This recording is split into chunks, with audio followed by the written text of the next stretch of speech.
If I could work out a way of just taking over from that stream, I would have done. But it didn't seem to let me. It wouldn't allow me to turn on multi-guest without stopping the live and starting it again. So that's what I've had to do, I'm afraid.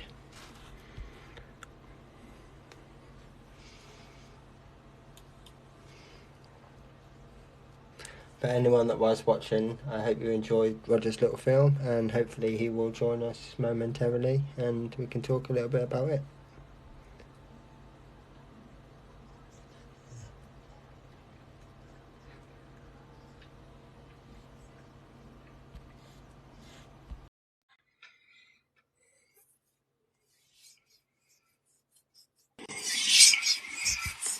Andy, All right, well that went fine. I mean, there was an ever so slight delay, but I expected there would be. I mean, we're streaming from sort of two different platforms, so yeah, well, thank you very much for your kind of technical wizardry. You did really well, I think. yeah, it looks good, doesn't it? I mean, hopefully, as you say, potentially there's so much information in there in such a light-hearted way that it's such a very easy go-to reference for people going forward. And I mean, Yeah, 12 minutes isn't a long amount of time, is it? That's whizzed by. no, I've suggested that people might hopefully kind of bookmark it and keep it in mind for when people are talking about the history. Yeah, because it literally encompasses everything, doesn't it? I mean, pretty much everything is there that you'd ever need, and it's not a long amount of time, and you've got quite a lot of information from it. It'd be quite useful to show to the Vegan Society, wouldn't it? Yeah, yeah, they could probably do with taking a bit of interest in actually what was said, as opposed to just insinuating things were said after people were dead. You know. Yeah, I replied to the non-reply. All right. Mm. I can't believe that. I mean, is that actually someone from the Vegan Society that runs that YouTube or not? I don't know, to be honest. Because I But mean, it was a pretty embarrassing reply. It's like, yeah, clearly we know what the current definition is on the Vegan Society website. We're talking about it. Like, if you're not yeah, read but the column, they don't know that that's not the one that Watson came up with. You see, that's a problem. right? So that was their evidence. Got it. Yeah. Yeah, kind of. Well, look, this is the definition, and this is what Dr. Calvert said, and this is goes back to Shrigley and Watson. Well, I mean, that bit serious is. question, because like obviously she knows better. Do you think that that's something that's a genuine error, or do you think that's something that's been? I was thinking that as well. It could have just been a mistake. Also, it's kind of maybe it's just a question of the fact that she's summarizing for brevity. Yeah, it could well be, I suppose. Yeah. You I know, mean, because it's she basically possible said, sometimes as well, what I've done in the past, if I'm taking sort of brief notes for something, she may well have written down something along the lines of just as some notes. LC and Donald form society definition coined, and then she's put that into one sentence when they're actually two separate notes. I've done that multiple times when I've taken notes. It could be something as simple as that. yeah, except that, I mean, I listened back again, and she did say that this was the definition that the founders came up with. Yeah, she did. I know. So I don't know. that bit's not true. It is a little bit confusing, really, considering, especially when she definitely knows better. Well, I think this is the first theme of the day, but also, something, going ahead with, in the sense that we're going to have to try and get a group of people who are willing to defend the bigness of veganism against all the vegetarians. Now, I'm prepared to believe that Dr. Calvert's thing was, a little bit of a slip. But obviously, when you talk about the others, the animals only people and the Leonards and everything, then they're deliberately reducing it, right? Yeah, absolutely. Yeah. It's a young movement. It's about food. I mean, that was a quote, right? Yeah, absolutely. Yeah. So, when you've got people deliberately reducing veganism for political purposes, the animals only people extracting single sentences out of a Leslie Cross. I mean, this is so unfair. It's a little bit juvenile, but it's really kind of disingenuous, and it's kind of betraying the people who are joining the movement and don't know any better, because they're misleading thousands of people. Yeah, absolutely. Yeah. I mean, it's a shocking thing to do, really, when you think about it. And If they know that's what for they're what doing. gain? That's the saddest part. The only real benefit to this is that it's more people that think the same kind of warped view as them. There's no benefit here. Yeah, it's kind of I don't know. It's been almost like a dominoes thing, you know. I mean, AV began it with the cherry picking of Leslie Cross, because most vegans didn't know. I mean, you know, most new vegans, they eventually get to know that there's a guy called Donald Watson, some dude, Some right? dude, yeah. Yeah, and so so they get that far, right? But you know, the chances of people getting to know Leslie Cross was about as good as the chances of getting to know about Tom Reagan. Yeah, yeah. Right. But then because Well, I you know mean, some people. I will never forget when I was doing a little bit of like sort of research and stuff before I started making the film, and I was doing those testers where I was sort of streaming some of the speeches and things like that. I can remember asking, there was about 23 people in the chat, the vast majority of them are vegans, and I said, "Who in here knows Leslie Cross?" And someone literally almost instantly replied with, "Who's she?" Yeah, that's right. You get a lot of that. Yeah. So yeah, I think that really summarised their lack of knowledge about who he was. Do you know another thing that could reveal a more kind of conspiratorial, feminist, sociological is the kind of patriarchal bias. You know, in the sense that if they think, oh, there's a woman here, I don't need to take much notice of that or something, you know, something like that, you Yeah, know. I wouldn't be surprised, because I mean, in the same sort of thought It'd be experiment, very, so to very speak, sad, though, wouldn't it? nobody could name any of the women. Nobody could Yeah. name any of the female pioneers. They just couldn't do it. No, well, that's another job. We've got to show how big the idea of veganism is, but we've also got to say it's not men only or anything. Yeah, absolutely. And that's still a modern day thing. I mean, we can tell without naming any names. There's people very recently who have completely dismissed everything said by Eva Bat, for example. And I mean, is there an element of sexism there or what? Because the information says the opposite. It says that she was a huge part of everything. It's just, it's the same with Elsie. Like the information is there. So the only reason that you could be so dismissive of them is if you've got some sort of prejudice. Yeah, I tell you what would be an interesting kind of show, really. I ought to kind of interview you on my, you know, on human non-human relations thing, because you've been on quite a journey. I mean, because your engagement with the pioneers thing, you've found things that you didn't know to a depth that you had no idea about, right? Yeah. You know, so that would be quite an interesting kind of thing for people to know about, I guess.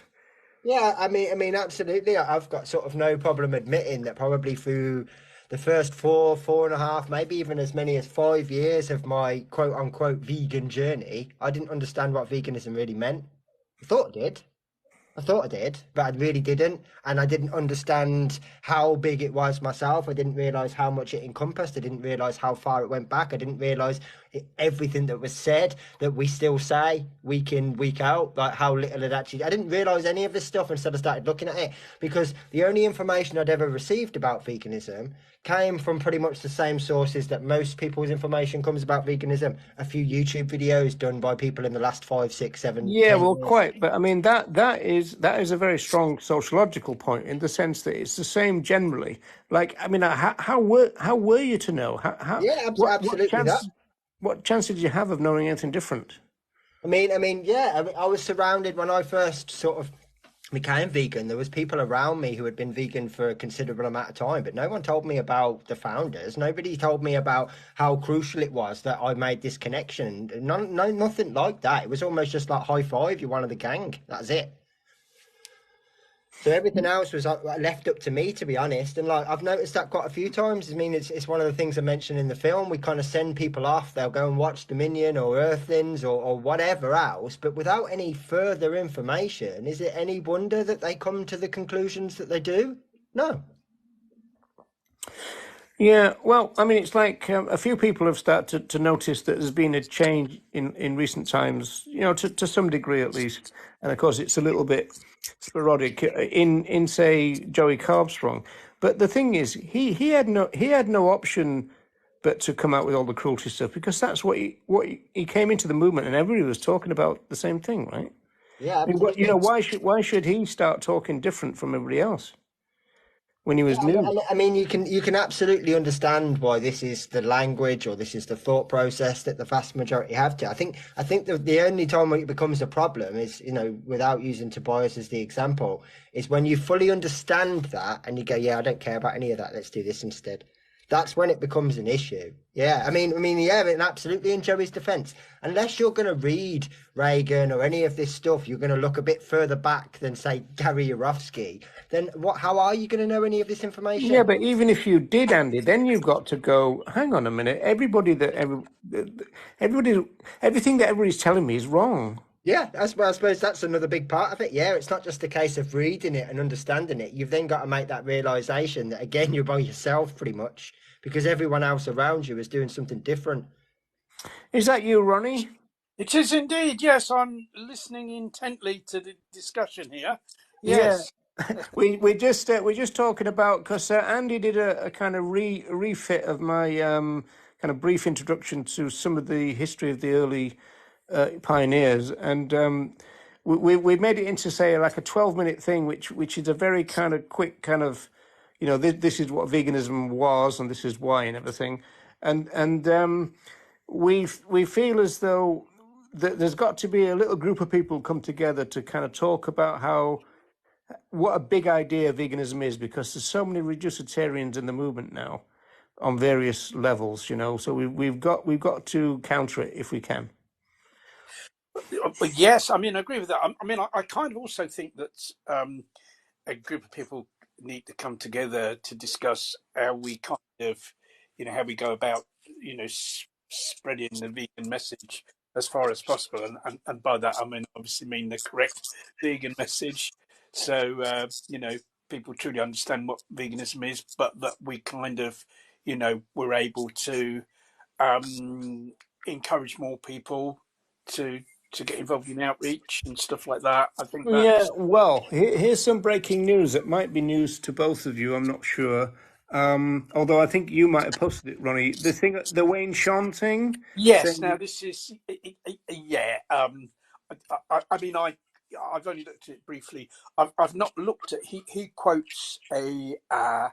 I mean, he's saying basically that we did this kind of show, didn't we? As we posed the question, has vegan outreach failed, and we came to the conclusion, unsurprisingly, that it most certainly hasn't.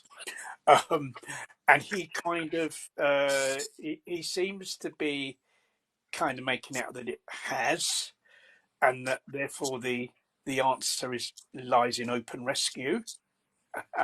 That's kind of pretty much what this latest post from him says, and it's kind of it's probably the rehash of stuff that he's been saying all along, really, isn't it? yeah, it's a rehash of boycott veganism, which is, Kind of, yeah. yeah. But this kind of he kind of mentions some research, but it looks like the research was into products labeled vegan.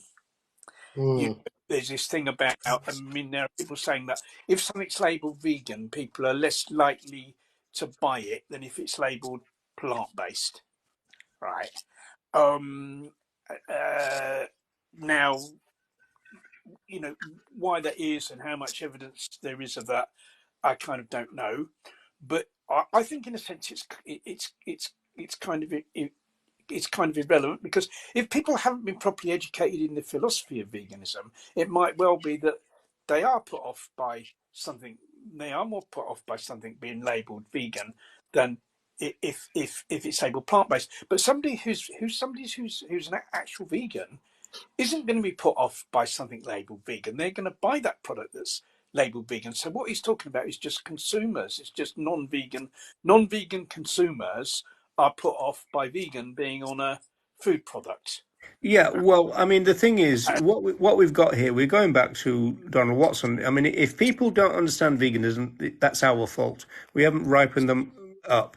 We haven't ripened journalists up. We haven't even managed to do it within the animal movement in general terms. So there's so much misunderstanding about veganism. So if people are having difficulty accepting veganism, it's probably because, going back to what we were talking about, that they don't understand how big it is, that this is the ultimate peace movement, that this is a philosophy of peace and non-violence. It's not a diet.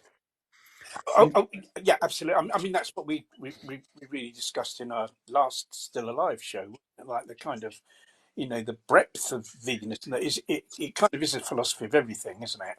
Yeah, but Uh, nobody knows that, Ronnie. well, I think very few people know it because it's not been promoted as that, and what we need is a big effort to promote it as that, and to promote it as that as like as absolutely as widely as Well, possible. okay, here's a question then for both of you. Why isn't it promoted like that? Well, Because I don't understand it. I've said before, right, that when some prominent people entered the movement, I kind of contacted them and said, "Hey, do you know how radical the movement is?" And they didn't like it, and I thought that they would love it. So why? because I think I think in kind of recent years it's become more and more to just be about like dietary choice really, and of course that means that um, I think there's a feeling. Well, yes, it's much easier for people just um, to switch to a vegan diet or a diet suitable for vegans than to take on board the whole of what veganism is, and that might be a reason why it's kind of gone that way. And it also means that I suppose where you've got these big organisations, um, they need they want donations. They have to have money to keep them going, to pay the staff, to you know to maintain their offices and all that. And so the more people they can kind of get on board as kind of supporters, the better. And so to make, in a sense, they're then inclined to kind of try to make sort of veganism as easy as possible in their view, I suppose. Mm.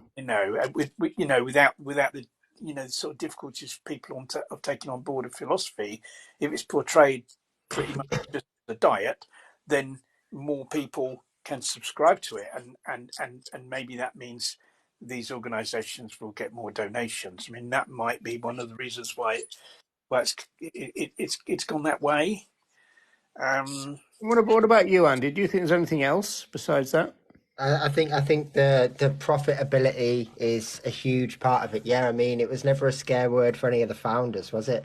It was never a scare word until more recent times. But I mean, the interesting question, I suppose, is this: like, before very, very recent sort of, certain research that said that veganism is a scare word or whatever. And I would actually argue that talking about the plant-based thing, I mean, especially as I see more and more now that plant-based doesn't actually necessarily mean vegan because you might have some eggs in it or something along those lines, and it's plant-based, not plant entirely. I think that whole plant-based concept will actually end up putting off vegans, and they'll look for a vegan sticker instead. So, I mean, I think that there's definitely an argument to be made there. But yeah, like look at say like the early 90s, the 80s when veganism was being promoted. How many people were making a career out of it? Not too many, and so it wasn't a scare word. But now all of a sudden it is a career, whether that's because you work for a charity or a group, or because you have a YouTube channel or whatever. It is a career now for so many people. Yeah, it's all of a sudden a scare word because it's almost like the same as marketing. You meet a bit of resistance, and so you change to suit because you want these people to buy your product. You want these people to keep watching you. You want these people to keep coming back and giving you stuff. So you find out where that balance is, and you keep giving them what they want. Mm. I think I can't see how at any point. I mean, let's look at it really simply. In 1944, sort of abstaining from the exploitation or the oppression of others at a time where it was going on absolutely everywhere, including to other human beings. It weren't too radical then, but in 2023, and we've got options for everything, it's too radical now. I'm sorry, someone needs to explain why. Because that makes no sense to me unless we're talking about money. Yeah, it's a conundrum, all right. the other thing is it's like you don't um, you don't turn people vegan by through having all the food products on the shelves that are suitable for vegans. That kind of makes it easier to live as a vegan, you know. Um, but um, that isn't what turns people vegan. What turns people vegan is educating people about the philosophy of veganism, so they accept that philosophy. That's what turns people vegan. Well, Absolutely. And I mean, let's just look at it like you were a government for a moment and look at the whole education system. If you could sit there and say, look, we've got this data that says over the last 10 years, the way that we're educating or the education system is failing us in the way that it's set up. Look at the grades, look at the stats, whatever. Your solution to that wouldn't be scrap education then.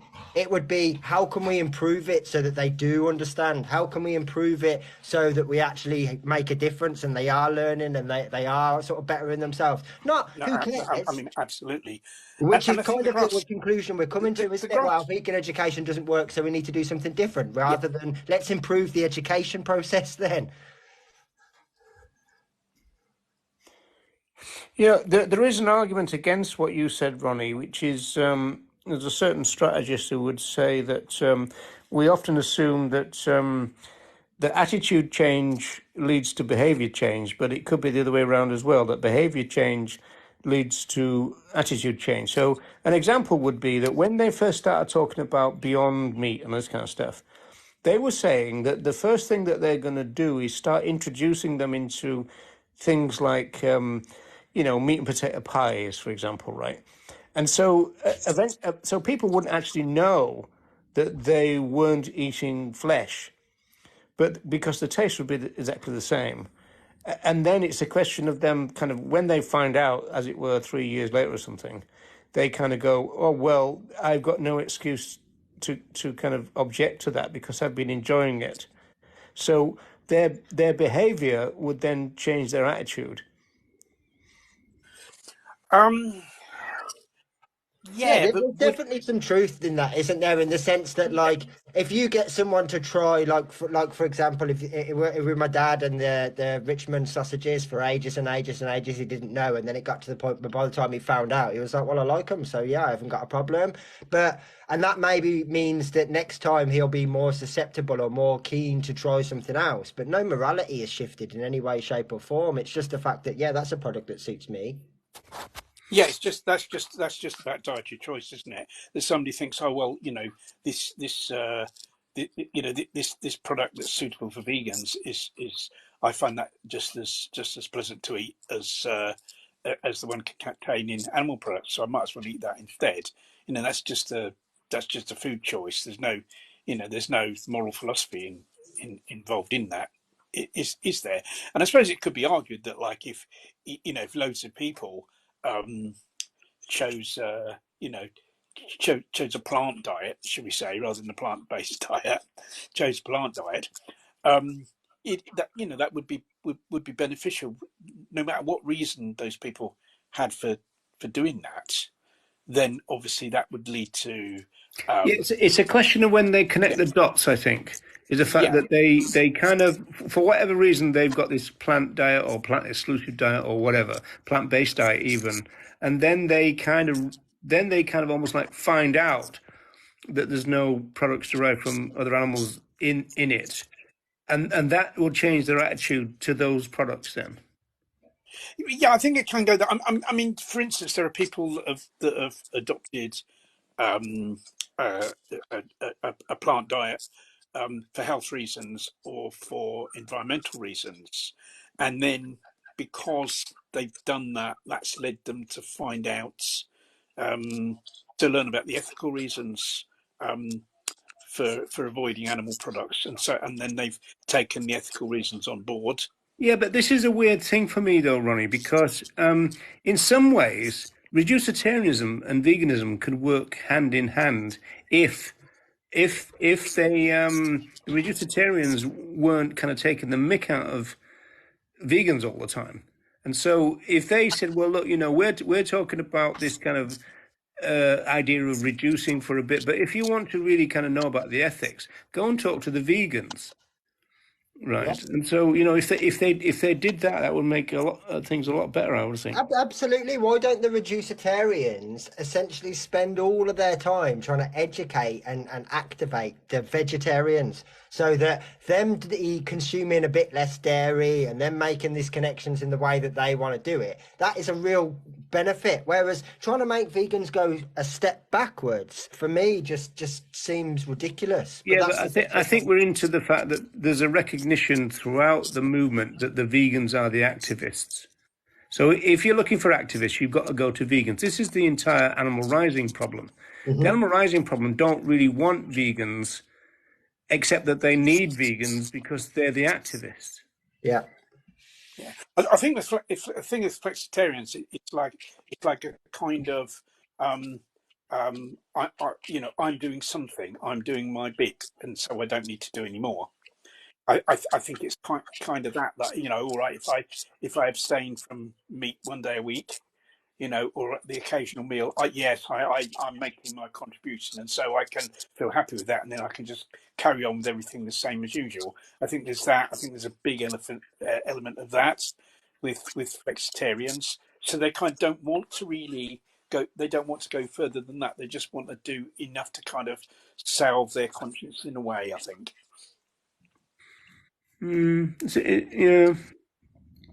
Yeah, yeah, it's interesting. I mean, I was talking to somebody. I had a friend from the other end of the world over today, and we were talking about the problems of vegetarians. And I was saying that with the VIP, we used to get a lot of vegetarians coming up. It doesn't happen very often now. We used to get a lot, and they kind of wanted validation from us. They would kind of come up and go, "Hey, I'm a vegetarian," kind of thing, and they wanted us to say, "Hey, that's brilliant. One more step, right?" And so eventually, I thought, well, I'll get around that by saying, "Oh, well, don't worry, we've got a cure for that," right, and make it into a bit of a joke. But we got another lot of vegetarians who would come up, and they were very kind of like belligerent. I've been vegetarian for longer than you've been alive, and this kind of stuff. Don't tell me what to do, and I didn't know there was such a thing as vegan cheese, or I tried it, 15 years ago, and it was horrible and stuff. And they can be really kind of stuck in the mud in a way. And so that's what I mean about the kind of this idea about attitudes and behavior.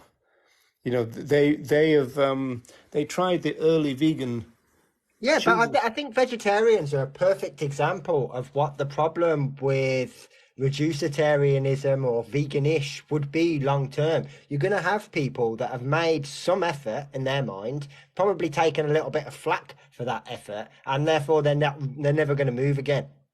Why would Yeah, they?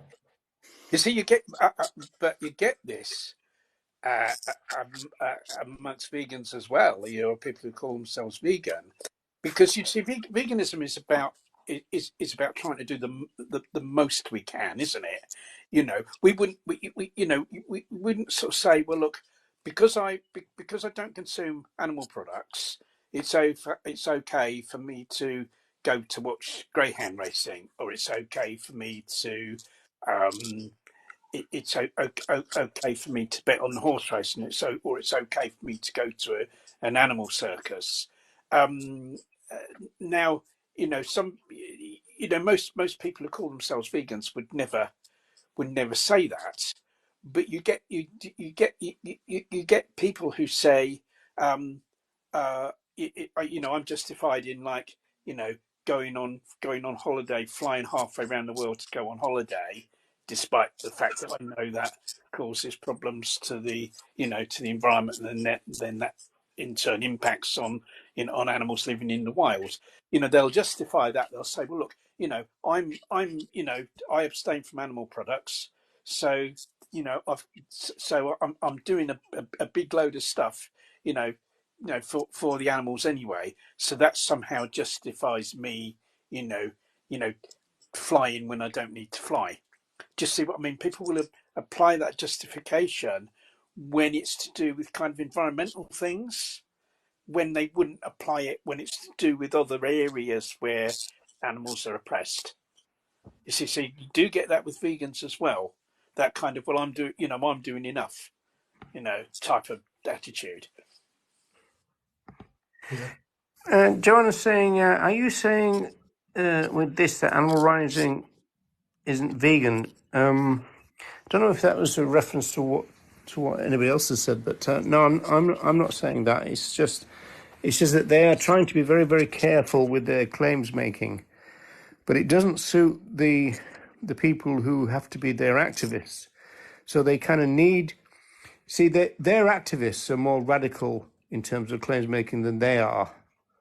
And so they're wanting the radicals to be their activists, but they don't want the radicals to say anything. They want to be the spokespersons. So I mean, the perfect example was how your own wife Ronnie was kind of almost like not censored, but edited, right? Yeah, yeah. Basically, what they did was because she took part. I mean, she's kind of she'd made a video fairly recent saying she was no longer going to take action with animal rising for various reasons. She's very unhappy with their messaging, for instance. What happened was they did an occupation of a dairy farm, and somebody went round with a camera asking all the people taking part to kind of make a statement, and they said that they were going to use that in the video, and uh, at the end of Louise's statement, she said, and one thing that ordinary people can do about this really important thing is to go vegan. You see, so they said, "Oh, that was all very good." And she said, "Yes." She said, "But you'll edit that bit out where I said about people going vegan." And they were kind of saying, "Oh, no, we might not do that," but they did. And she knew they would edit that bit out at the end. They included some of the rest of what she said, but they edited, and I think it was the same with some of the other people who made statements as well. So don't want anything, but it goes back to this thing about this so-called idea of system change rather than an individual change, and this idea of kind of not blaming individual people for the situation. In other words, if you say to somebody, "Go vegan," what you're kind of doing is blaming them for not being vegan. It's when they did the protests at the dog racing tracks, they wouldn't allow anyone to have something saying something like "You bet they die." In other words, it's because people bet on the dogs that it all happens, and Well, they were chanting that, and they told them to shut up, didn't they? yeah, people were chanting that at Aintree outside the Grand National, and then they said it was violent, that was aggressive, that was aggressive, um, because of course what you're doing there is saying that asking individual people um, to change what they're doing. In other words, you're kind of blaming people as individuals for what's happening. But then, of course, it is the responsibility of people as individuals. If no one went to dog racing, no horse racing, and no one bet on it, it wouldn't exist. It's the only reason it exists. If no one consumed animal products, we wouldn't have animal farming or the fishing industry, would we? It is the responsibility of ordinary people, and I don't think, you know, I don't think there's anything wrong in reminding people of their responsibility and of their involvement in that. Of course, there's good ways of doing that and not so good ways of doing that, but I definitely think that's, you can't avoid doing that. Yeah, Andy, have you got an idea about when you want to go on to today? Because I've got an issue that I'd like to discuss with you people. Whenever I've got no rush today, so Oh, yeah, okay, we can carry on with this then. This yeah, is yeah, yeah. yeah. Yeah, there's no. I mean, I think what we're seeing though, a big part of it is that, as you say, they need the vegans to do their on the ground work. They need the vegans to be their activists, but at the same time, they're so conscientious about alienating the public. But the problem is, if there's no individual change, okay, let's just take the Aintree example. So you're not going to sort of target or focus your attention on the spectators, the people that are attending. So are you hoping that by upsetting those people, if that's how you're going to look at it, because you're not trying to educate them, you're only just trying to get attention for your cause, so that there's some sort of legislation change or something else. But in that case, you're offending all those people. You're upsetting them. Look at how like Just Stop Oil are being treated by the general public. If you're not trying to educate those people, then you're pissing them off. So, I Yeah, mean, I don't really understand why you think that that's. If you're too scared to alienate them by talking about veganism, do you not think that you're alienating by ruining their fun, by upsetting their day, by getting in the way of things that they consider recreational? What's the difference? it's kind of. I mean, they've got this idea of like um, that everyone's really an animal lover, you know, and it's just a question of like get Well, there is some truth in that in a nuanced way. well in you know in a certain definition of love, possibly in that Well, uh, species by species, even. yeah, But you know, even on that note, right? And just whilst this has come up, because like I've said this to Animal Rising a couple of times, and they've never addressed it. But like, I don't think we've talked about it properly on here. Let's take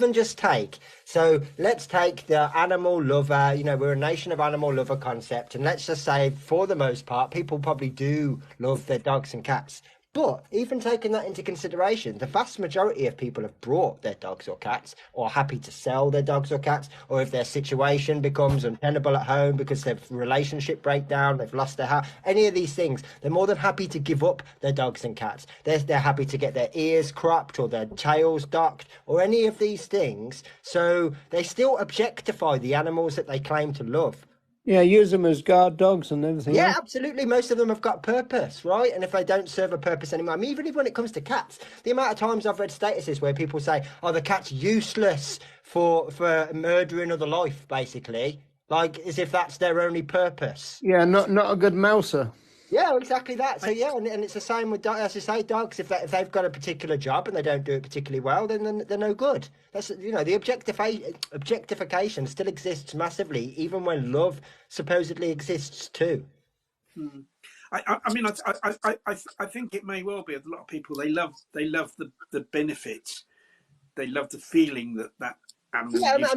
take for example the amount of young children that love their rabbits or guinea pigs for about 6 weeks, and then they end up becoming a burden in the garden that they forget about.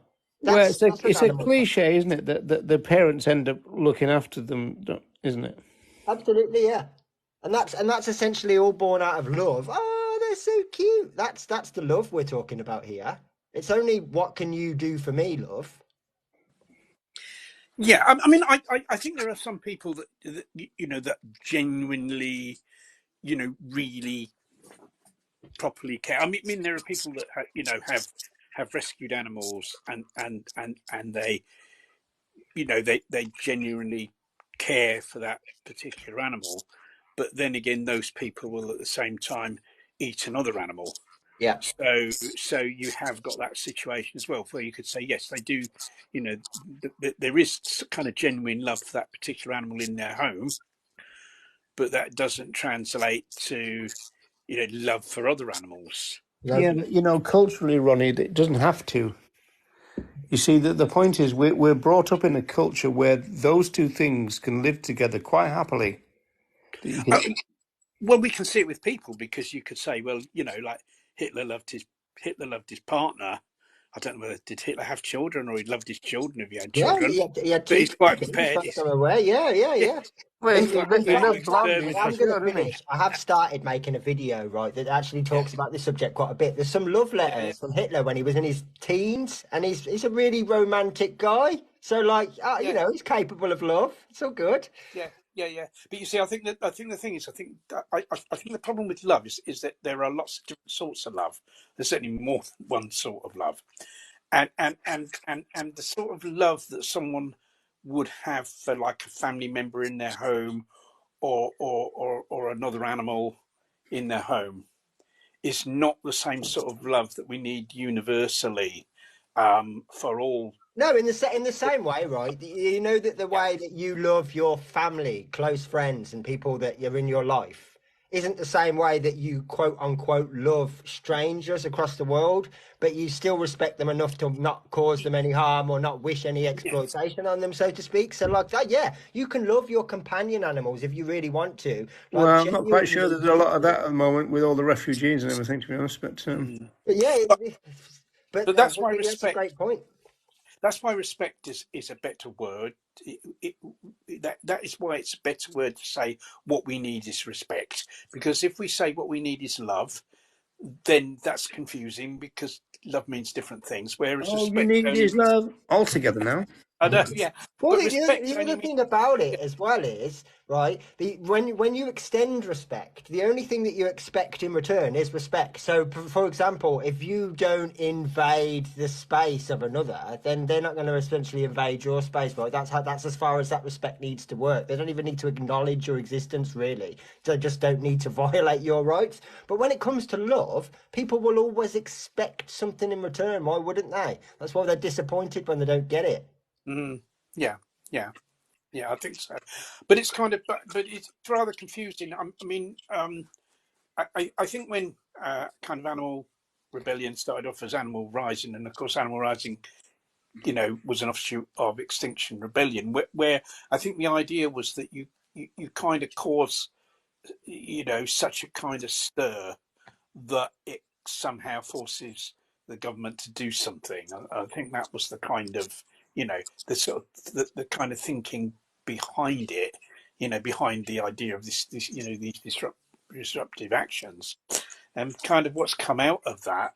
Certainly here in the UK, and I think in other countries throughout the world where there's been disruptive action. I mean, certainly it's been the case in Australia, where the government's just brought in repressive legislation against protests rather than, Yeah, I mean, you this is what I know, was about to say. You think this year alone, I'm not sure how many actual actions they've done now with the one in Scotland and all over the place, but what, about best part of 10 different actions? They've had more media coverage and attention around the world than ever before, and whose hands have been forced to do what? I mean, they haven't even made any amendments in terms of horse racing, like the pathetic things they were talking about before, like lowering the fences. They haven't even got that. well, this government probably, fairly recently, they scrapped some welfare laws that were due to go through. Uh, And upped the uh, laws against protesting. I mean, yeah, surely yeah, if yeah. you're going to do So some research about system change, a big part of your research should be who the current system is and how it works. yeah, and I think this is the thing. But now I think with Animal Rising, they've moved on to this rather vague concept, or very vague concept about, nation of animal lovers, and we need to have some kind of conversation about how we can love animals without hurting them. The thing is so vague and woolly and strange, isn't it? Um, so, and I think this is one of the reasons why they've kind of fallen out of favour so much with the animal rights movement, to be honest. And that, and changing the name of the Animal Rights March, which thankfully you know, is now quite definitely the Animal Rights March, and that's the only one it is, Yeah. which is. I mean, I was always under the impression that originally they became Animal Rebellion because Extinction Rebellion were far too focused on the climate and environment aspect and they wanted to cover other animals. And then I was under the impression that they became Animal Rising because Animal Rebellion wasn't promoting veganism or wasn't radical enough. And if anything, you could potentially argue that Animal Rebellion were identically as radical as what Animal Rising are. This is Yeah, one of those things that we're going to have to look back on in 10 years' time to know the truth, isn't it?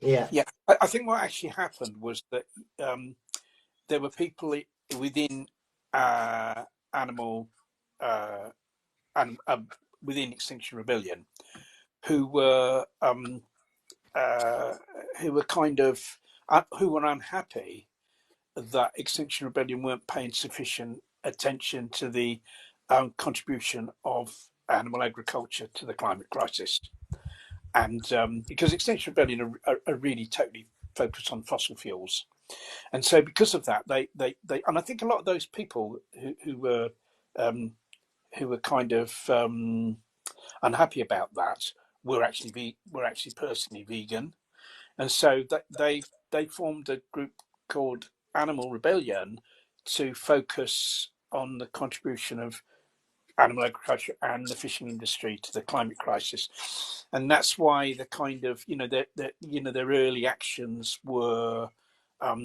they were against companies involved in animal agriculture. I mean, they did an action at Smithfields. I think they did one at Billingsgate, the fish markets. They took action against McDonald's distribution centres, against dairy distribution places. But The fishers market was quite a radical thing to do, wasn't it? Even within the movement, to be honest. it kind of was, but kind of um, what I found kind of disappointing in a sense, or lacking, was the messaging, because the messaging was all about um, we need the country to move.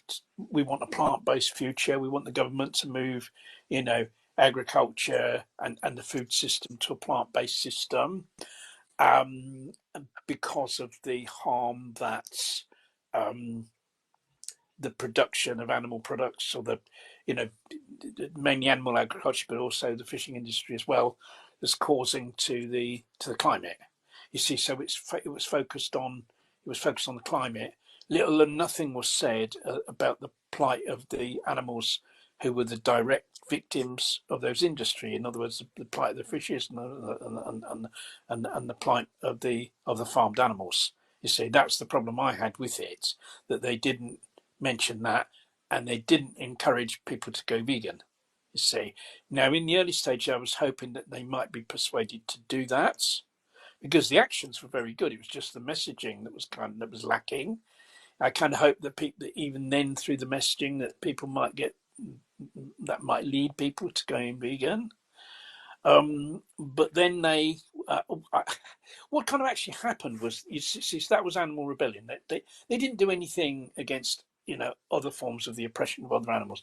It was just to do with the food industry, you see. And then some of them rescued some beagles from MBR acres under a different name, but they were the animal rebellion activists. They got a lot of support from the animal rights movements, and then they did the same thing again and rescued more beagles, but they did it under the name of Animal Rebellion, and they got I think someone said they got £16,000 in one night donations. So they thought, hang on a minute, this is, we could be on to a winner here.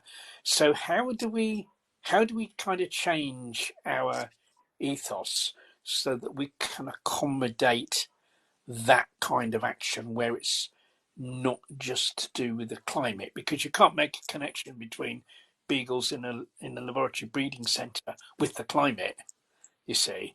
So not a direct connection anyway, like you can with animal agriculture. So that's why they kind of reinvented themselves as Animal Rising, so that they could. Well, burping vegans is a big problem, isn't it? Well, yes, but not just, but the other end as well. I think probably, Roger, not just burping. Uh, Yeah, I mean, potentially, like, I'm not casting any aspersions at all. But if you were sitting there around like a table or whatever, and you were like, how can we kind of get people to trust us and think that we do something, as I don't know, that's going to get a huge, massive effect, right? I mean, because let's look at it honestly. Breaking into MBR twice in a short space of time with their level of security and everything else is no mean feat. They could have hit 100 farms in that time, and nobody would have been any other wiser. But it's almost like, what's going to get us the most attention? Yeah, it's essentially, other than liberating a zoo, it's going to be those beagles there. yes, and I think they went for that because I think probably for two reasons. First of all, money. And secondly, to recruit more activists, because they thought, well, this is going to be very, very favourable within the animal rights movement that we rescued these dogs, and that's going to get a lot of people on our side. We'll probably get more activists through that, and we'll get more donations, which is exactly what happened.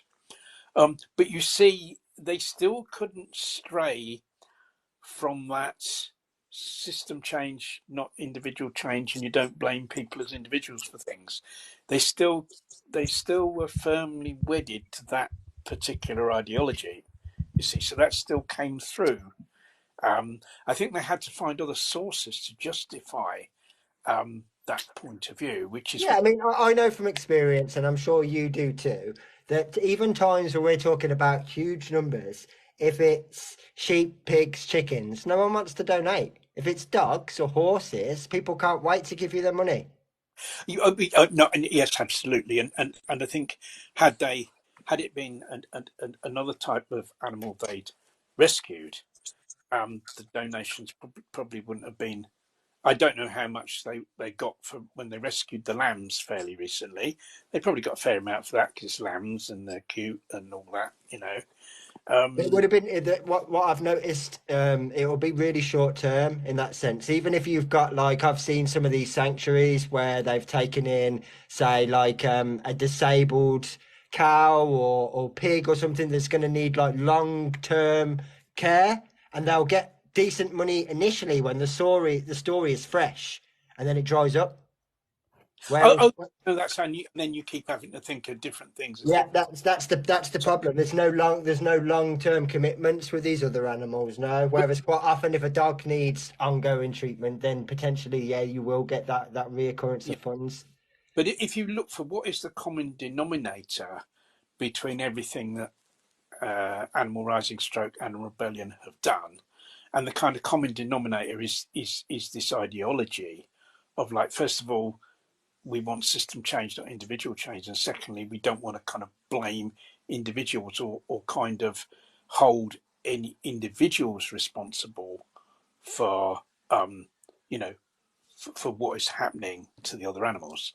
In other words, we're not gonna say to people, don't go to the dogs, don't bet on the dogs, because that's asking somebody to make individual change and saying that, implying that they're individually responsible for what goes on. You see, so that's the common thread that's continued to run through what they do, despite the fact that they've changed their name, despite the fact that they've started doing other actions that they didn't do before. Yeah, yeah. But Hey, Ronnie, it does seem. here's a Sorry. question for you, Ronnie. What do you think? Say you think back to the 1980s. What do you think the LF would be like in the internet age if the internet was existed then? Well, I mean, it's kind of very difficult to say. I think that kind of it may have spread even more because more people would have learnt what was going on. Um, so I mean, already, I mean, there is a site called oh, there is a Facebook page where they put ALF actions. I can't remember the name of it. You go on there and they've got like all the ALF actions on there, or lots of ALF actions, mostly not from this country, mostly from abroad. Um, so yeah, I mean, yes, I mean it may have helped it to spread even more if there was social. It would have been. You'd just be glad it wasn't around. It would have been your absolute worst nightmare because it's hard enough trusting people now. Oh yes, I think there is a huge downside to social media, and I think that it would probably have done just as It much harm. also would have made catching you and getting evidence against you really easy too. So actually, I think you're better. We're better off without Well, it. yeah, it depends how careful people were in terms of if people whenever I see um, someone's Facebook profile and it's full of stuff about the ALF. I think to myself, there's one thing I'm certain of, and that is that you are not an ALF Yeah, activist. exactly. Yeah, That's what I'm saying. The people that were doing this stuff wouldn't have been on the internet. The only ones talking about it would have been the wannabes or those that were trying to Yeah, yeah, cause a problem. yeah. Do you know the great thing about that? You know when we all used to go down to the Club Row demos, Ronnie. yeah. There used to be some people, guys usually, obviously, and they would be going, "Oh, I went on this raid last night and all that kind of stuff." And you're going, "Yeah, you just keep saying this, Johnny, because it's kind of taking the heat off the people who are really doing it." Yeah, yeah, absolutely that. Oh yes. I mean, there may be some people that did do it and would have put it on social media and therefore got arrested. I mean, Yeah, I mean, there probably would have been some that did that. Um, because I felt sometimes with the ALF that there were some people that kind of wanted to be arrested for the kudos, and they'd almost deliberately get arrested for the kudos, usually for fairly small things. You see, so that they were then known as an activist, and it was a bit I like, heard there was people desperate to get a 10-year sentence, Ronnie. yeah, I don't know who that was. Well, I was told I was actually, when I got the 10-year sentence, I actually I kind of cheered. I went, "Way!" like that. Yeah, because you see, my memory of that, right, Ronnie, is that we had this kind of meeting with all our barristers, and I think my guy was called Greg Taylor, I think, but I think our numbers are different here. But I think you were told you were going to get 15 or Yeah, 16, 15. and Yeah. I was told I was going to get 10, and I thought, no way, I'm not going to deal with that. I'm going to run away. Yeah, It's run absolute away, madness to Monty think Python that style, you know.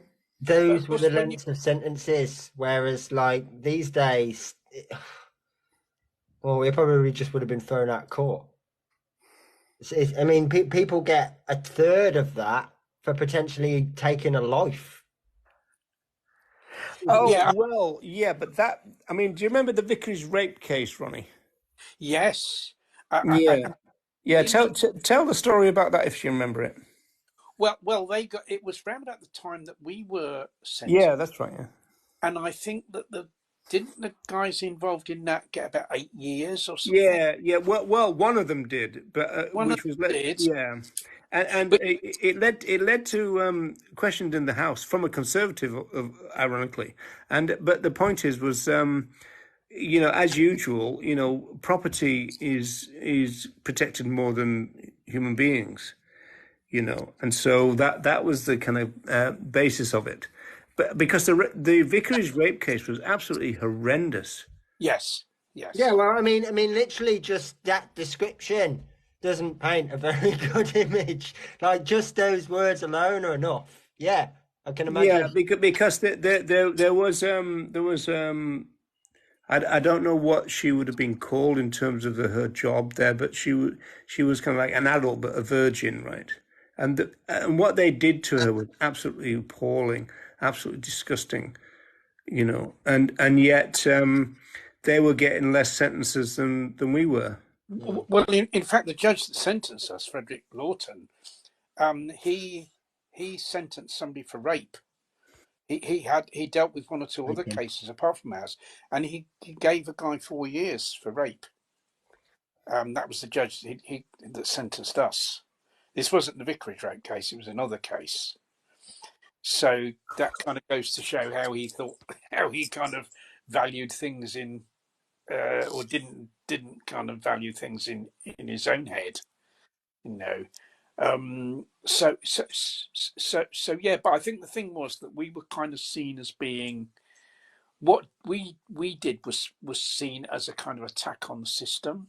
It was an attack on big business, an attack on corporations, an attack on very powerful interests, and that isn't the same with rape. Rape is just some poor individual person has to go undergo an horrific experience, don't they? It's not an attack on the system. That's very true. Yeah. Yeah, yeah. You see, so that's the difference. That's the difference between the two. Um, but it's very interesting, regarding this because and to do with judges that Louise was in court on Wednesday. That there was four of the five women that carried out the action at Sequani, where they daubed paint on the entrance to the laboratory and everything. Uh, they were in court in Hereford on Wednesday, and they were expecting the case to be dealt with. And they went up in front. There was three female magistrates, and they kind of thought, oh, well, hopefully they'll, because there were four women, they were thinking, oh, we might get like a sympathetic result here. But what happened was the magistrates couldn't hear the case because there's been a new protocol brought in that if an action is connected with protest, it has to go in front of a judge. It can't be. heard by magistrates, and that's a new protocol that's been brought in, and so they've now got to go back to court at a later date. It's at a magistrate's court, but it's actually in front of a judge. Who brought that in? Sunak? Well, I think it's obviously come from the government, and I think it's because they were worried. You see, magistrates are ordinary people; they're normally business people. Magistrates, they're not qualified in law. They have a clerk in the court who's a qualified, usually a solicitor, who advises the magistrates about the law. You see, they're lay people, so to speak. You see, usually local business people, local dignitaries of one sort or another, but they're kind of ordinary people still, and so they're probably more likely to have sympathy with protesters, you see. And I think that's why they've said these cases have got now to be in front of a judge, because the judges, the government probably think, well, the judge is less likely to let these people off lightly. Yeah, and the more they can get who used to stand for Parliament for the British Union of Fascists, the better. Well, yeah, like ours, you see. So it was very interesting to to find that out. That that's kind of what happened. They've kind of changed. It's not a change in the law; it's a kind of change in regulations, which the government's allowed to do. So we'll have to see what we'll have to see what a hanging judge is brought in for that. Yeah. So all of this is being done to kind of quell protest and give greater punishment to protesters, isn't it? It's all part of this. The government fight back against disruptive protests that's going on at the moment. So you'd think with that information on board, even if you'd done some research first of all that suggested that this was the best way forward, you'd look at this, you'd look at the kind of results of your already done actions and think, maybe we should reevaluate our position because this isn't going the way that we want it to. We're losing all of our grassroots activists, whether they're being arrested and then not supported, being arrested and therefore it's affected their life and they've backed away, or they're just being alienated because of what we're saying. But we're losing all the core of everyone that actually does anything. We're being left with a load of specious people that don't really actually support us. Like, maybe it's time that we reevaluate our position and look again at it. But that's the problem. They don't seem to be willing to. It's just stubbornness of, we've done the research suggests this. But research is subject to change, right? New information, new research, reevaluate. Well, I think people find the research to justify what they believe already in in many cases. Yeah, but I mean, Yeah. just for example, some of this research is like, oh, well, in the last 15 years, plant-based milks have absolutely soared, right? What's the percentage of lactose intolerant people in this country? Have you taken that into consideration? No. You've basically said, so people are willing to change. Yeah, but they're not changing ethically. They No. might just be changing because it's cheap. They Yeah. might be changing because they like the taste. They might be changing for a number of reasons. But you see, I think kind of what's happened with oh, I mean, just for example, like you were saying to me the other day, I mean, if you're Jewish, for example, you'll be on a plant-based milk, right? Or at least at certain meal times you will you be. would if you wanted to have a if you were eating a meal that contained meat and you wanted to have a cup of tea with that meal, You'd need to have a plant-based milk. then you couldn't have dairy milk. Right, Like yeah. a person who's Yeah. strict. So think of how many other people this potentially includes. Yeah. Yes, I mean, there are kind of all sorts of reasons why somebody would would consume products vegans in a sense, would like in terms of like certainly the plant milks and the margarines, for instance. It wouldn't necessarily mean that person was an ethical vegan by any means. It could be for other reasons. It could be health reasons. It could be for religious reasons. You're looking at margarines recently, weren't you, Andy? Yeah, yeah, that's what kind of was kind of our conversation, yeah, because I found that thing from World War One. I just thought it was interesting. So yeah, I mean, this has been going on for a long time, and some of these products have lasted for a long, long time. That can't be attributed to veganism either. But so is this the research we should take on board? That products that don't contain animal in any derived sort of feature, they've existed for best part of 100 years, Yeah, but and only in the the last weird thing is, right? How many people who kind of consume margarine now know that in the history of margarine production, they used to use whale oil and seal oil, right? Yeah, that's just for me. That's something I couldn't even fathom when you read it, and it was like, yeah, whale oil was seen as the sort of adequate substitute, and you're like, who came up with this? Where you just sat around a boardroom thinking we need to add something, and someone said, have we tried whale oil? Like, how does this thought process even come about? It might have been due to price and availability and everything, because obviously, the base for a margarine has to be some sort of oil or fat. Yeah. And the idea of margarine was to produce a product that was cheaper than butter. But You see, surely, yeah, obviously whale hunting's something that's been always yeah. happening. But was there ever a time where we had such an abundance of whales being hunted that whale oil for margarine was seen as the more viable option than vegetable oil? Well, I think that for some reason, um, vegetable oil kind of. Uh, well, for instance, I remember in the early 70s when I first became vegan, that loads of stuff now that contains vegetable oil, even bread, in those days, um, contained animal fat. I mean, usually it was beef fat. For instance, peanut butter. In those days, the peanut butter was where some brands of peanut butter now they cut it with a bit of vegetable oil because it makes it cheaper.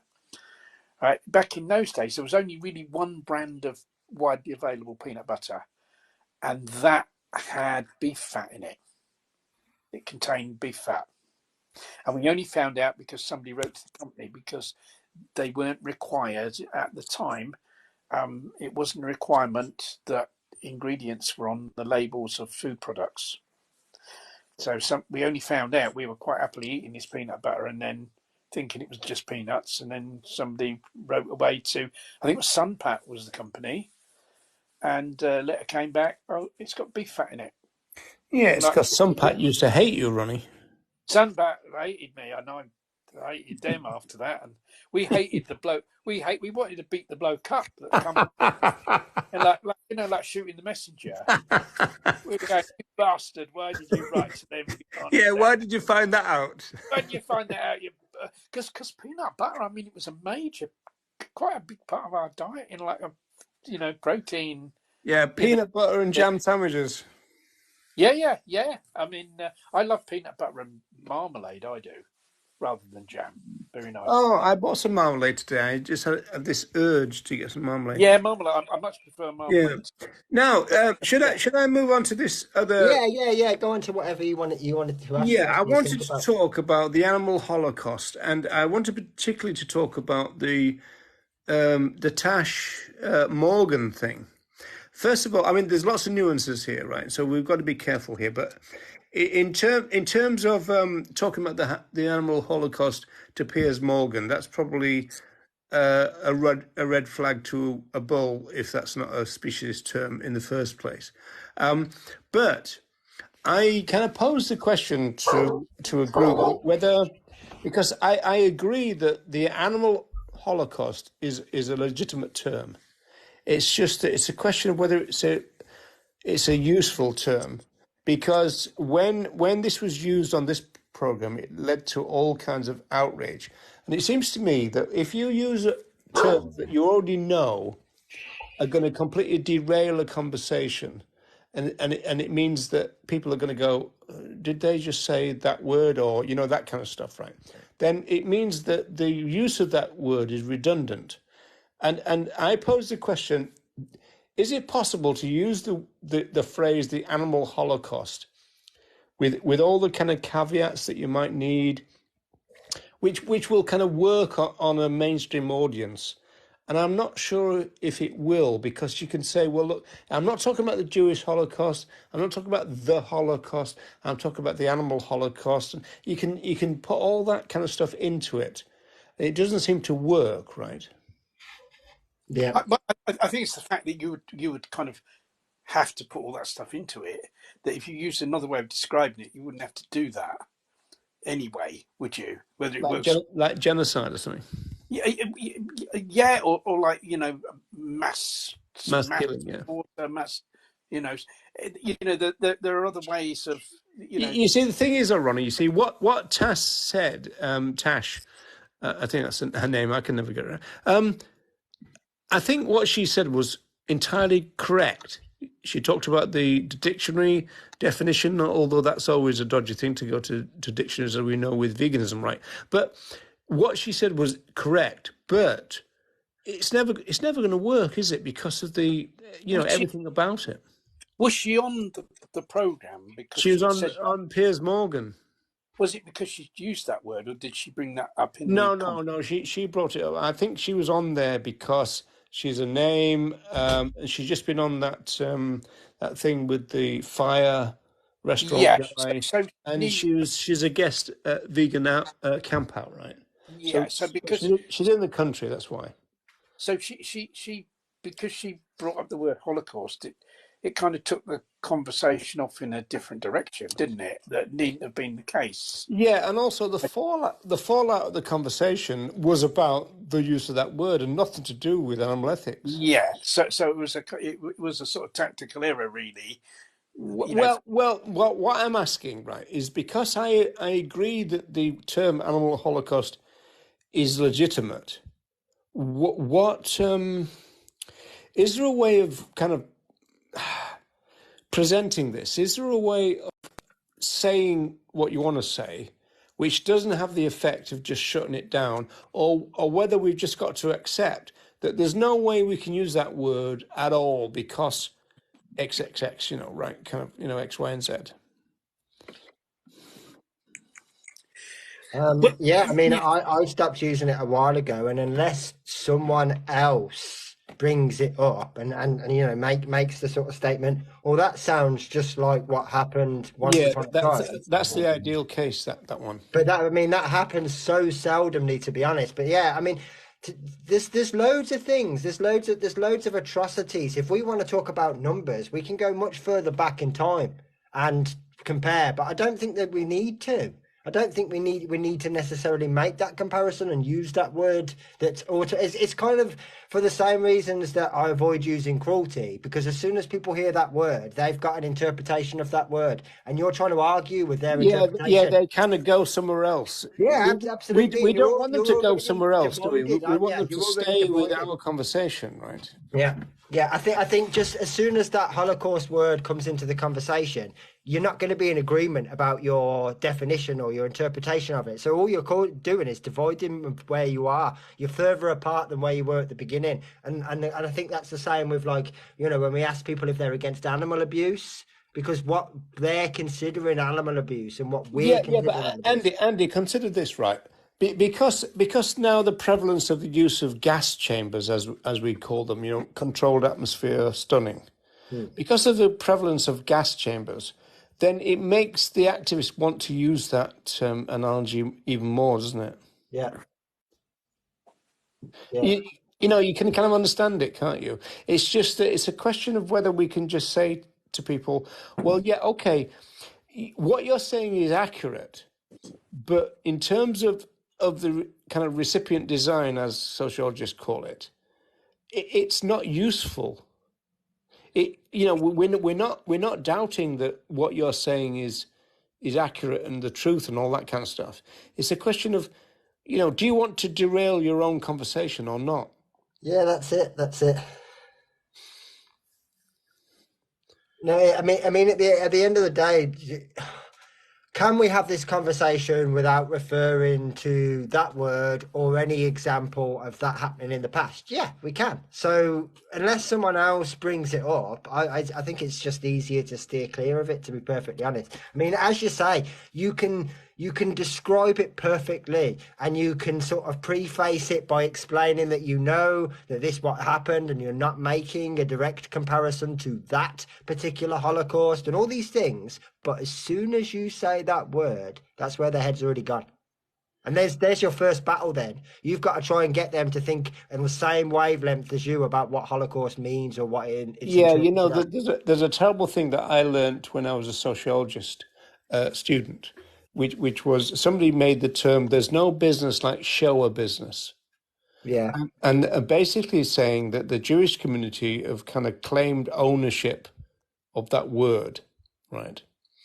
And whether that was an anti-Semitic thing to say, I don't know, but they were just basically saying that whenever that word is used, it means that the Holocaust, with capital letters, is what people think about, yeah. and there's no way around it, no matter how careful you are. And so I was just wondering whether animal activists should kind of say, okay, well, this is just somewhere we shouldn't go to, regardless of how accurate it is. Yeah. Yeah, I think And also, of course, because people think of the Jewish Holocaust in terms of the word Holocaust and not the kind of dictionary definition, then you see that means that the animal Holocaust doesn't actually quite work as a analogy, because the Nazis were trying to wipe out a group of people, whereas what we do is we bring them into existence in order to exploit them. Hmm. yeah, So that's why genocide isn't. Somebody suggested could we use genocide instead, and genocide isn't accurate either for the same reason, because that's to do with wiping out a race or a nation or something. And it's true we're not with farmed animals. I think in terms of of animals living in the wild, yes, there is the wiping out of species, and that's occurred hundreds and hundreds of times because of human activity. But in terms of farmed animals, that isn't the case, because we're just bringing more and more into existence. We aren't actually wiping out their species at all, are we? No. yeah, And also, I, although this is probably quite a controversial point, although there's obviously clear speciesism there, there's no deliberate discrimination, right? There's no hatred. People aren't doing this to cows and pigs and sheep and chickens for the most part because they hate them. They're doing it because they don't have any feelings about them whatsoever. no, They've not no, but really. the point is, though, the problem is being played out in the comments. I mean, Laura is saying to Ian Edwards, who is saying you can't compare the Holocaust. You see, the thing is that, again, the Holocaust. The Holocaust, no, Yeah, yeah, I mean, there isn't a lot of comparisons. Yeah, okay, there's the gas yeah, but chamber, Laura but is like, saying in terms of numbers, it's worse, which is true, right? well, yeah, but I mean, actually, we can go more significant than that. In terms of numbers, we kill more fish in, what did I work it out? 39 days than human beings have ever existed on the planet. You want to talk about numbers? Mention them. Yeah, Laura has just said a Holocaust, but the problem with that is that that's not there's a sociological discipline called ethnomethodology, right? And it's about the skills that humans bring to interaction to make sense of the world. When people hear the word Holocaust, they hear the word the Holocaust, and that means the Jewish Holocaust. And so whenever that word is used, it automatically means that people think about the Jewish Holocaust. Whether we explicitly say, I'm not talking about that, I'm talking about this, they'll still think it's about the Jewish Holocaust. And this is a problem with it. Yeah, I think Yeah. we've got to give have regard to kind of tactics, haven't we? And even though something might be accurate, it doesn't mean that it's necessarily a good idea to use it, because we have to consider what the effect of that would be. And an example is that interview that Tash Peterson did, isn't it? That it completely threw the discussion in a different direction, rather than talking about what actually happens to the animals and why veganism is important and all that type of thing, which would have been, obviously a much better thing to be talking about. Yeah, well, there's a deep irony because this is one thing that Tobias Leonhardt says, which is totally true. It's not about our truth. It's about, getting over the message. And on that, he's completely correct, right? Yeah. Yeah, it's about getting over the message, but not diverting from what the actual situation really is when we do that. In other words, if you kind of sort of watering down the message because you think it's easier to get across a watered down version, then that Yeah, isn't. Ronnie, what would you say to this idea that the what we need to do is ripen people up, Watson's term, to the idea that there's been more Holocaust than just the Jewish Holocaust, that the Jewish Holocaust wasn't the biggest, and that, we should make people understand that rather than kind of going along with this thing that whenever that word is used, it's automatically associated with a small Holocaust. Now, these are very difficult things to say, aren't they? Yeah, I think in practical terms, if you're wanting to educate somebody to go vegan, to adopt the philosophy of veganism, I don't see any need to talk about a Holocaust in order to kind of to have that conversation with somebody. So You see, the it's thing is, this Ewan Edwards is saying your comparisons, comparing size is super disrespectful to the vegan, to the victims. Now, there's a lot in there. I mean, like, why would that be the case? That surely a bigger Holocaust is worse than the Holocaust. well, you see, I think But it's not in this sense, you see. but is that saying that is that based on speciesism, saying that the lives of No, the. no, but there's been other human Holocaust bigger than the Holocaust. Oh yes, there's been bigger mass slaughter of humans in on. It's just that the Holocaust has been kind of I don't want to say appropriate, but kind of claimed, right? And so whenever that word is said, ethnomethodologically, we think Jewish Holocaust, and there seems no way to get around that. And so, for however accurate things are, there's kind of no point in using that word. No. And there's I see no need to use it. I see no need to use it at all in terms of in conversations with people educating people about veganism. That there's no need to. I never use that word at all. There's no need for it. Yeah, you and Edward saying find another word. I agree with that. Even though I've got a lot of sympathy for the fact that when people say, "Well, the animal holocaust is real," that also is true, right? Yeah, that, if yeah, I mean, not like yeah, absolutely, but it's a tactical decision, isn't it? It's like saying, well, I'm going to, you know, I'm going to, because you can talk to people in a way that's absolutely true and accurate, but that doesn't necessarily mean that that is the best way of talking to them, because there could be another way of talking to them that was also true and accurate, which would be more likely to be successful with that person. Yeah, interesting, isn't it? Because I'm kind of, you can probably tell by the question that I'm posing, but I'm kind of torn on this because I do agree that the term animal holocaust is accurate, but I just don't think it's a very good idea to use it. And I agree with Andy that if somebody else brings it up, then you can talk about it. Oh, absolutely, yes, yeah, no, that's right, and then use the various arguments about Yeah, I Holocaust. mean, I think it's the That's, same as artificial yeah, insemination. I don't use the R word, But if people come up and go, blimey, that sounds like, you go, well, let's explore that, right? Well, yeah, absolutely. Yeah, no. I think it's the same, and I never talk in terms of either. The other one that is contentious is the word slavery.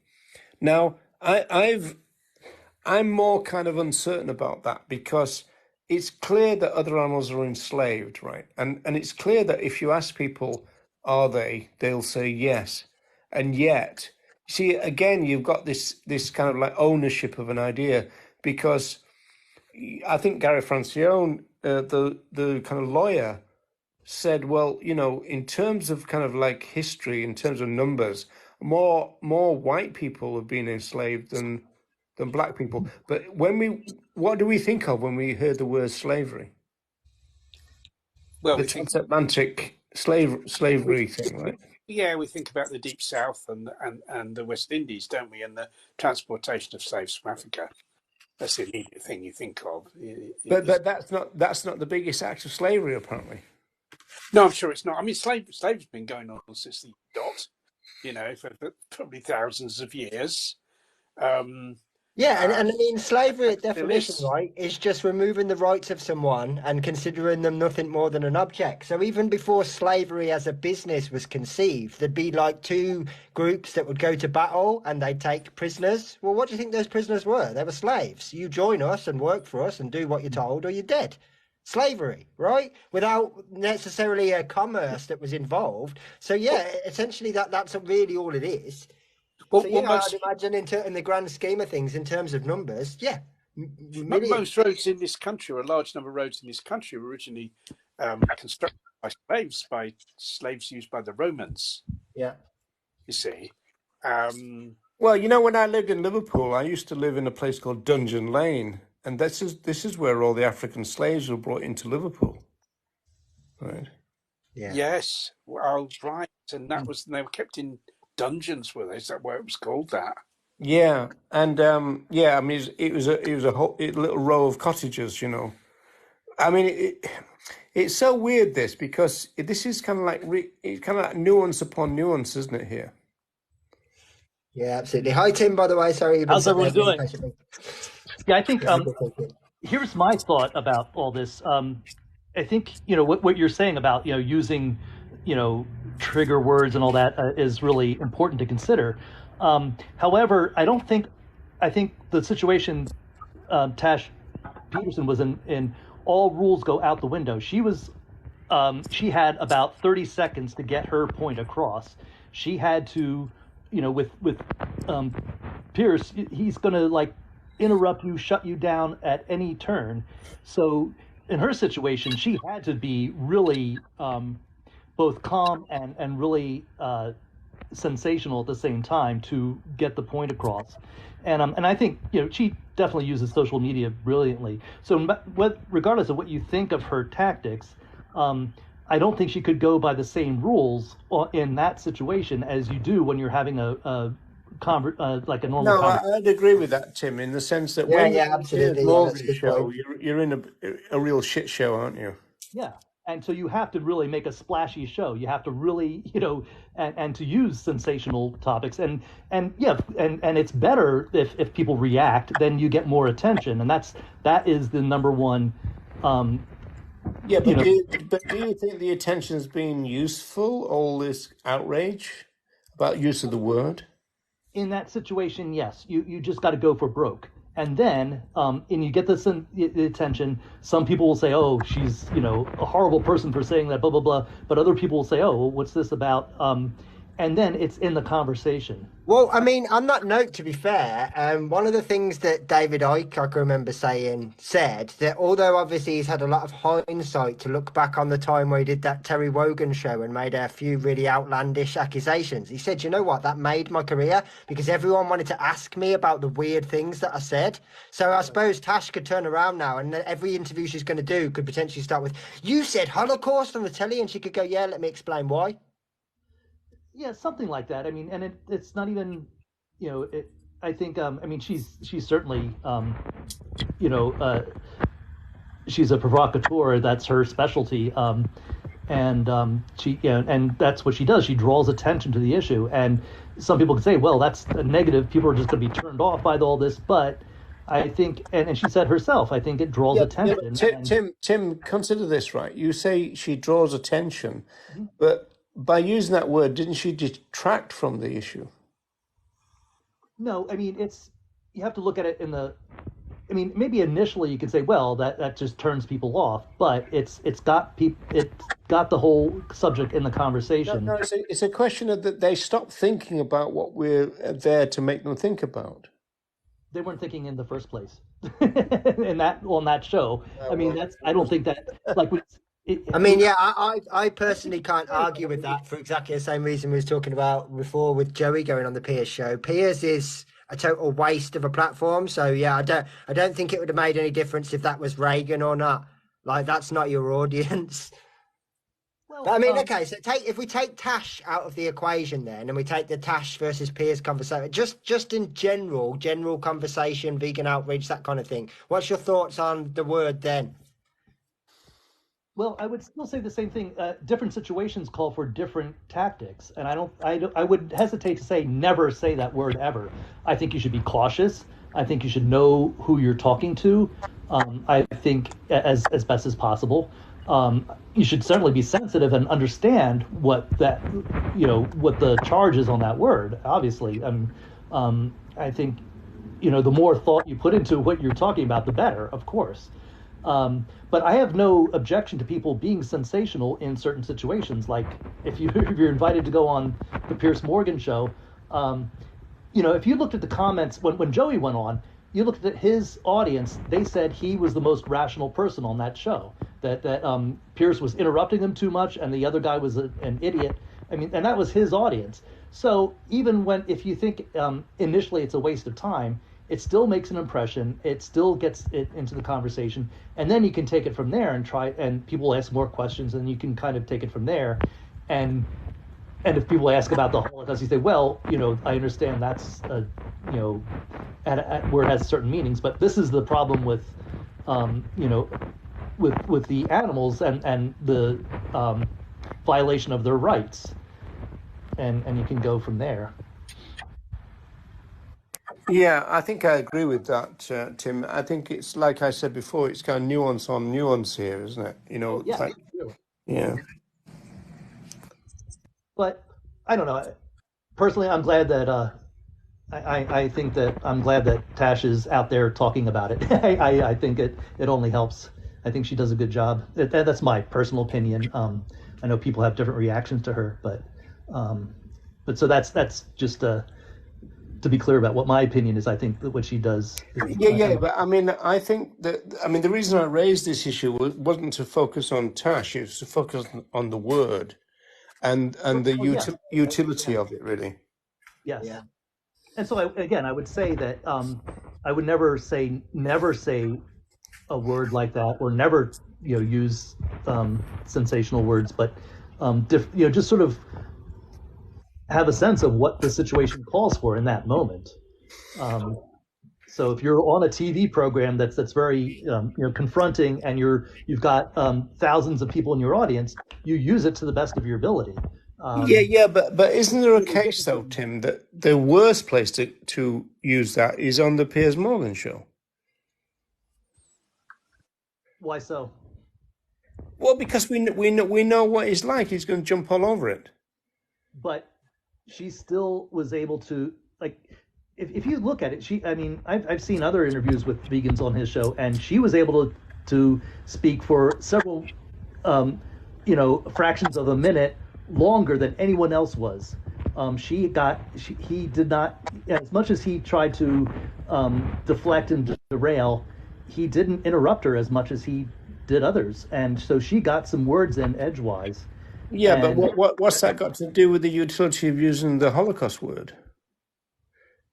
Because she could have talked about veganism is a philosophy of peace and justice and stuff, and got those into the time that she was given.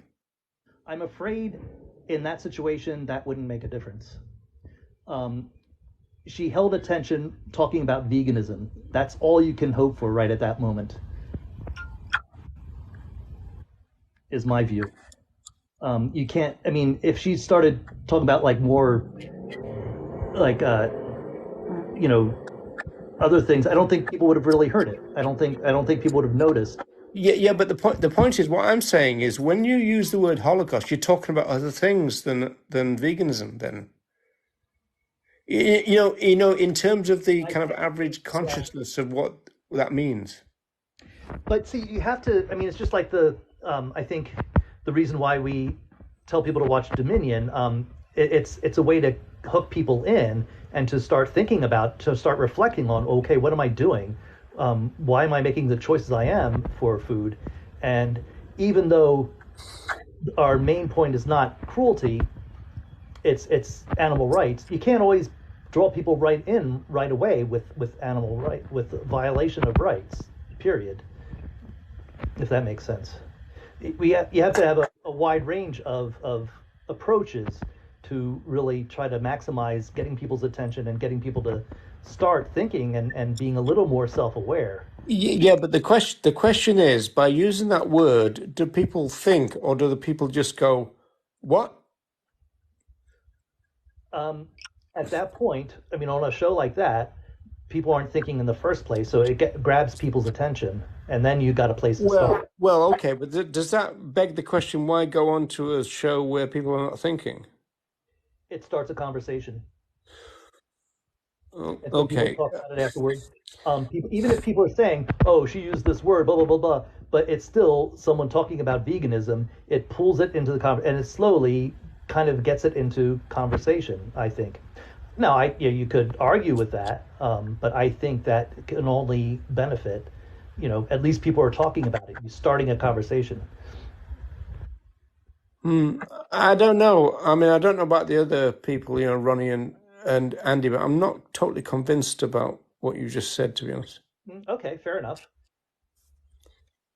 Yeah, I mean, for me personally, I don't see. I mean, I can understand that everything causes, there's a reaction from the effect, so to speak. So going on Piers Morgan is definitely going to be a conversation starter for people. But yeah, the argument I suppose is whether that conversation is about veganism, or it's about how this random hippie said about the Holocaust. I suppose that's the. But the fact that we're having this conversation still, or and the fact that this conversation is going on shows that it definitely has an effect. It's just whether that effect is positive in terms of promoting veganism or whether it's kind of regressive in terms of shutting people off. I don't know. I can't answer that one. I'm not sure. Yeah, I think it's kind of. There's no way to really tell. I mean, because it's so immediate, and I think that is revealed over time. How long do people stay in the conversation? Where does the conversation go? Um, but I just don't think that you can really assess whether the conversation was derailed or not in those few minutes when it's either there or not. It wasn't going in any direction. So I think she did her best in getting people's attention. Like, yes, I'm a vegan for animal. She did bring up across the points that she's fighting for animal rights and that this is a urgent situation. And I think she did her best to really grab the attention, and that Yeah, was yeah. her. I mean, I didn't raise the issue to kind of say that she did a bad job or Yeah, anything. personally, I think she did a far better job than Joey did a couple of weeks before that, and that's not necessarily that he did anything wrong per se, but he did everything that Piers wanted him to do. Whereas Piers would have been watching the Tash confrontation with that chef guy, whatever his name is absolutely irrelevant. I don't want to give him any more attention. So he'd have been thinking that she was dead easy to wind up, and she didn't give him that satisfaction, which was good to see. I mean, one question really, though, isn't it, Andy? Is why do vegans keep going on that horrible I, guy's I, I, show? I'm not 100% sure, to be perfectly honest. It's interesting, isn't it? Someone like Tash, who's a big name, she's obviously in England for X amount of time because she's doing various things. They know that she's going to be here until at least early next week, probably. Can't believe that she couldn't get a better show than Piers because you know what you're getting. You literally know what you're getting. You might as well go on the Joe Rogan podcast. But I'm not sure. Maybe Piers is the only one that's offering them an opportunity. I'm not sure. Yeah, but the point is that Piers is offering people an opportunity because it's an attack opportunity. Yeah, oh yeah, absolutely, absolutely, yeah. I mean, personally, you'd be better off just, she's got a great social media presence and everything else. She'd probably be better off just doing two or I three mean, lives in a couple of I different just places. I just want a vegan to go onto Piers' thing and say, well, no, I don't eat almonds and I don't eat avocados. See, I think the thing is that on any of these uh, on any of these programs, whether it's Pierce or whether it's anyone else doing the interview, it's really important to remember that who you're talking to isn't the interviewer, but the public who are listening, Yeah. and the message that what you say is aimed at them, rather than getting into kind of a one-on-one argument with the interviewer. It's saying Yeah, you. Ronnie, the first thing she said, I think, if I kind of remember it right, is she talked about the animal holocaust. So was that a mistake, or was that? I well, I think if it kind of led the conversation down a road where it was about should she have used that word or not used that word, then maybe in the time taken to discuss that more, she could have said more useful stuff, Yeah, perhaps. I mean, we've all done the media, and you do know, especially when you're on TV, that you've got a few seconds, and that's it. And so to open up with something that you know already is going to cause shite, why, right?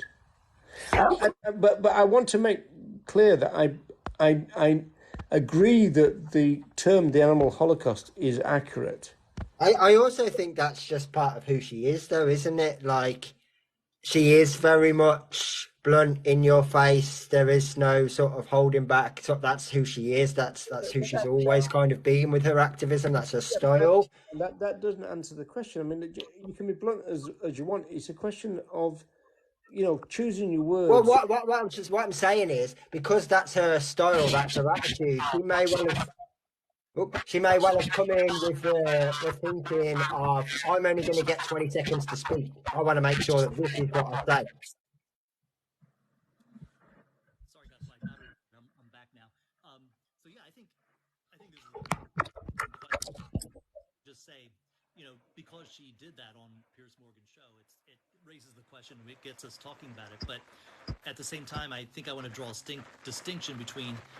I don't think it's useful to question whether she should have in that situation or not. But it's just ongoingly.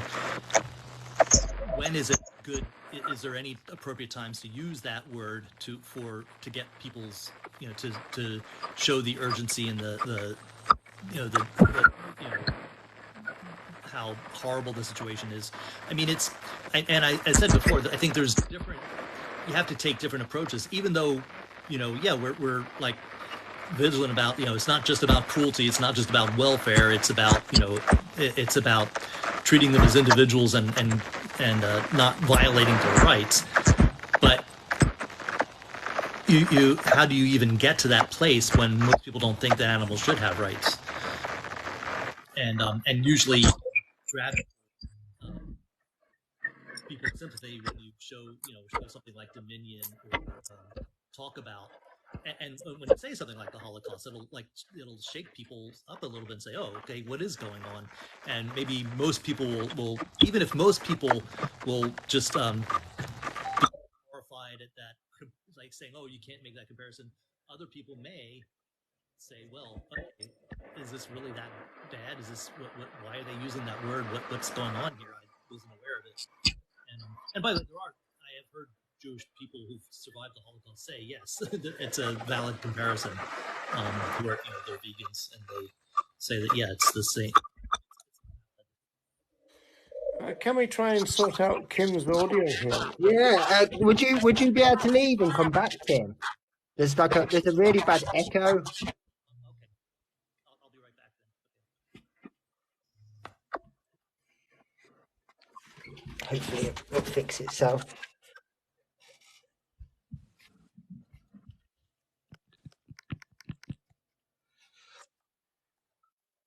A kind of spokesperson of the movement that a phrase that is completely accurate and you want to use, and then to recognize that it's not a great thing to do is quite a complex and kind of, kind of perplexing thing to happen, isn't it? Right? Yeah, absolutely. And I suppose it's from one extreme to the other, isn't it? Veganism is seen as too radical, whereas the Holocaust is the absolute opposite end of that scale. Now, somebody's got their mic open in some way that is creating a Yeah, lot of feedback here. that's actually worse. Did it start happening when I came back on? I didn't hear anything you said then. I just saw your lips move.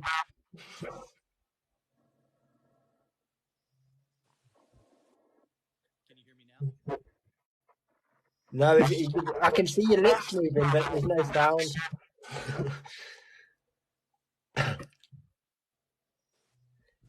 Team Flourish says Laura meat is good for you. Laura's meat is good for people. I'm sure it is, but that's a bit personal. But yeah, I think it's kind of one of those real extremes in the sense that if veganism as a philosophy is seen as too extreme and too radical to promote, then yeah, then you've got to look at words like that and think that that's absolutely the opposite end of that extreme scale. I don't think there's any argument there. But yeah, I think when you're going on a show like the Piers Morgan show, you don't know how long you're going to be able to speak about. I'm sure she was probably also going onto that show thinking he's going to want to talk about what happened outside that restaurant in Australia and blah blah blah blah blah. So it may well have just been a way of completely devoiding that conversation from the get go. You're going to listen to what I've got to say, and that probably would have. I mean, Piers might not have been expecting her to start with that. So it might have been a multitude of reasons. Yeah, well, Piers wouldn't be expecting any vegan to talk about vegan to mean the peace movement, and it stands for justice for all and all the things. That's very true too. Yeah. Yeah, that would be so kind of disjointing for Piers Morgan than anything else, I would think. Yeah, absolutely. But the sad thing is, I suppose, if she'd have gone on and talked about that, or even talked about the pioneers, for example, there'd be us having this TikTok live discussing it, but they wouldn't have got any of those live reactions. It wouldn't have got thousands of shares and all the other stuff. So that's I suppose is the big difference, sadly. We'd have been here saying, she did brilliantly, but in everyone else's eyes, they'd have lost interest because there was no drama. Well, I mean, now you've raised this issue. I mean, are we kind of puppets in a media show, or are we advocates in a social movement? I think to some degree, certainly there's some puppetry there. Yeah, absolutely. Especially. Well, look, Ronnie, you've probably done more media than anybody here in this kind of chat. So, what's your view on this? Well, I kind of go back to what I said before, that you're kind of you say what you want the what you want to say to the public, and you say to the public what you want them to do. In other words, the idea would be to encourage members of the public to go vegan, wouldn't it? That would be the aim of going on a show like that. Well, okay. Answer this one then. Would you rule out you personally bringing up the word Holocaust yourself? I wouldn't bring it up. Because I would know that the conversation then would be about, should I have brought that word up or not? And that's time wasted that I could be using. And would you bring up the word rape in relation to a grape? Sorry, Joanna. Would you bring up the word grape in relation to artificial insemination or not? No, for the same reason. And would you talk about slavery? To be honest, probably not. I don't. I mean, I would probably try and talk to the audience in the same way as I'd maybe talk to somebody that kind of came up. Just while I was thinking about it, I mean, a really key sort of way, I suppose, to look at this is think about when the movement was founded, and I've never heard a reference before, say, Gary Yourofsky to the Holocaust, but yet they definitely make the slavery comparison with like freeing of the I don't. slaves and freeing of the serfs, but they don't compare it to the Holocaust, which is as fresh in their minds when that's being written Well, as any that's an of us interesting right one, now. Andy. You know, I mean, like, who talks about the serfs? Yeah. So like that was what was in their mind. Why weren't they talking about it? It's exactly like the Holocaust. Um, yeah, I mean, I don't think in some ways slavery has